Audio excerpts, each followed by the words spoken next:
बोचहा का चुनाव संपन्न हुआ। बोचहा के परिणाम को लेकर कई तरह की बातें कही जा रही है।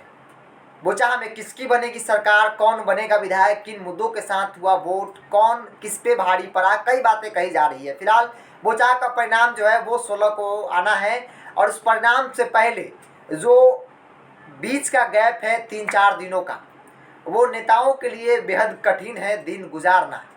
परिणाम को लेकर लगातार तमाम दलों के नेता जो हैं वो सोच रहे हैं कैसा होगा, क्या हुआ, कैसे हुआ, तमाम तरह की बातें। लेकिन इस बीच बता दें कि बोचहा में जो वोटिंग हुई, कल शांतिपूर्ण तरीके से वोटिंग हुई।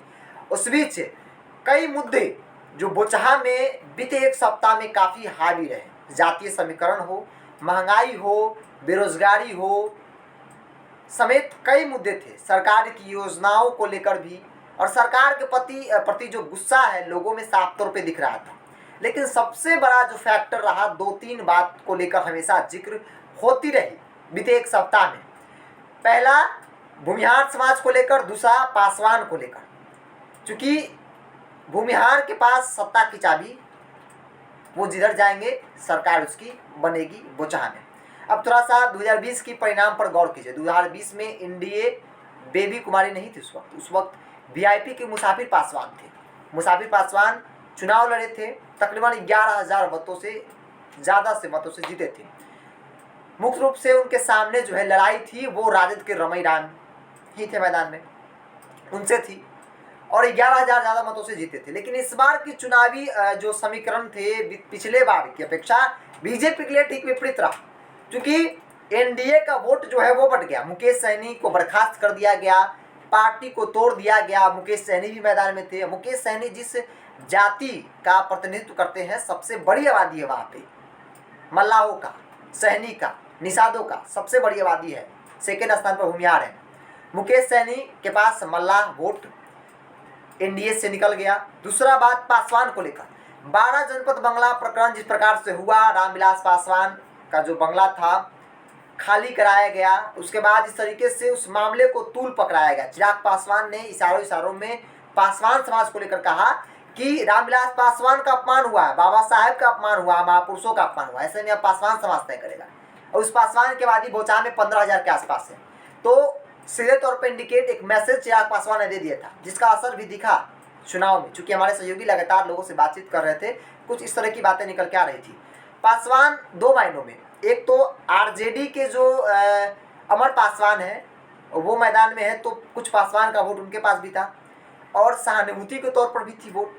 दूसरी बात कि रामविलास पासवान और 12 जनपद जिस प्रकार से हुआ, उसके बाद मैक्सिमम पासवान जो है वो आरजेडी के साथ, अमर पासवान के साथ चले गए। बेबी देवी के पास क्या बचा, एनडीए के पास क्या बचा? बेबी कुमारी जो बीजेपी के मैदान में थे, उनके पास क्या बचा, ये एक बड़ा सवाल है। भूमिहार वोट बैंक जिस पे राजद की निगाहें थी, 60-40 रहा। वहाँ पे 60% भूमिहार बीजेपी को वोट किया, 40% भूमिहार जो है वो राजद को वोट किया। जो अब तक रिपोर्ट सामने आए हैं कि पलड़ा कहीं ना कहीं राजद को वहाँ भारी दिख रहा है, क्योंकि भूमिहार और पासवान राजद के साथ आए हैं। 60-40 भूमिहार का हमने बात की कि भूमिहार आए हैं। तो ऐसे में जो बीते विधानसभा चुनाव में 11,000 से ज़्यादा मतों से बीजेपी जीती थी, माफ़ कीजिएगा, एनडीए की जीत हुई थी। तो इस बार देखा जाए तो उस एनडीए के वोट जो है वो पूरी तरह से बढ़ चुका है। मल्लाह अलग, 60-40 भूमिहार, पासवान भी अलग।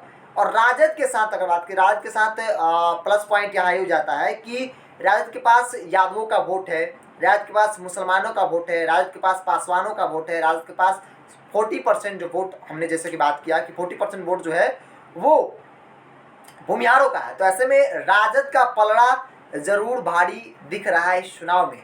अब मुकेश सहनी और तेजस्वी यादव ने मिलकर कहा जाए तो बीजेपी की मुश्किलें जरूर खड़ा कर दिया है इन लोगों ने मिलकर, क्योंकि बीजेपी के वोट बैंक में सेंधमारी हुई है, भरपूर मात्रा में सेंधमारी हुई है।